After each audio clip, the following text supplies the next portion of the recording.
अनुदेशकों या शिक्षा मित्रों, मौत के बाद मिलता कुछ नहीं है, परिवार बेसहारा हो जाता है। संविदा कर्मी एक जगह अभिशप्त नहीं है, हर मोड़ पर अभिशप्त है।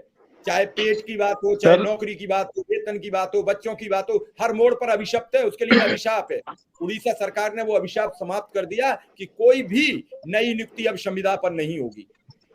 यूपी सरकार, बिहार सरकार, राजस्थान सरकार, मतलब अन्य सभी राज्य जो बाकी रह गए 28 29 में से 28 राज्य और केंद्र शासित राज्य कब लागू करेंगे? सवाल तो बनता है। क्या हाल है अनुदेशक का?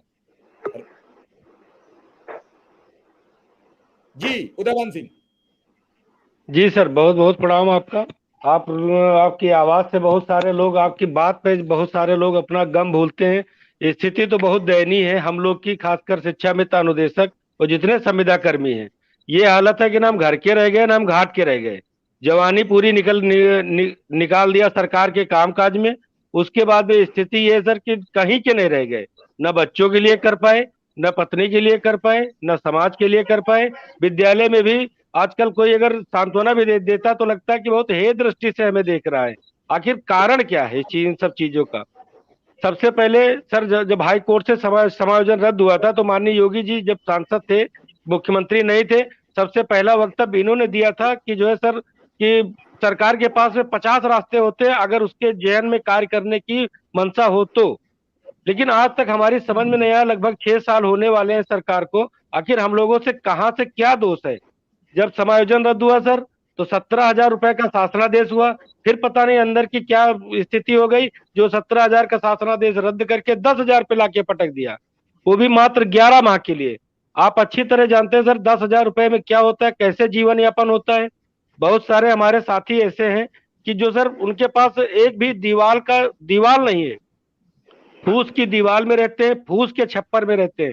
फूस की दीवार है, फूस का छत है, अपने बच्चों के साथ किसी तरह से गुजारा करते हैं। उनका सर पर डे एक नया सवेरा होता है कि आज जो है सरकार से कुछ अच्छी उम्मीदें हैं, उम्मीद जो लगा के बैठे हैं कि आज कुछ अच्छा होगा, आज कुछ अच्छा होगा, आज कुछ अच्छा होगा।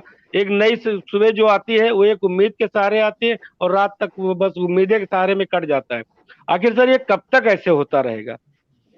इतने सारे वार्ता हो चुके, इतनी बार सरकार से वार्ता हो चुकी। पूछूंगा उदयवान सिंह के सवाल पर, मैं पूछूंगा आखिर कब आएगा वो नया सवेरा, या फिर इसी तरीके से कटती रहेंगी रातें और वो अंधकारमय जीवन आगे बढ़ेगा। मैं सुरेंद्र सर से पूछूंगा, सुरेंद्र सर, पटनायक ने नायक का काम किया है, बाकी नायक सब ढेर हो गए, एक ही आदेश में सब ढेर हो गए, ना कोई नायक है। नायक तो केवल सिर्फ और सिर्फ नवीन पटनायक है जिसने संविदा का पद ही समाप्त कर दिया। अच्छी बात है और पटनायक जी को उसके लिए बधाई दी जानी चाहिए।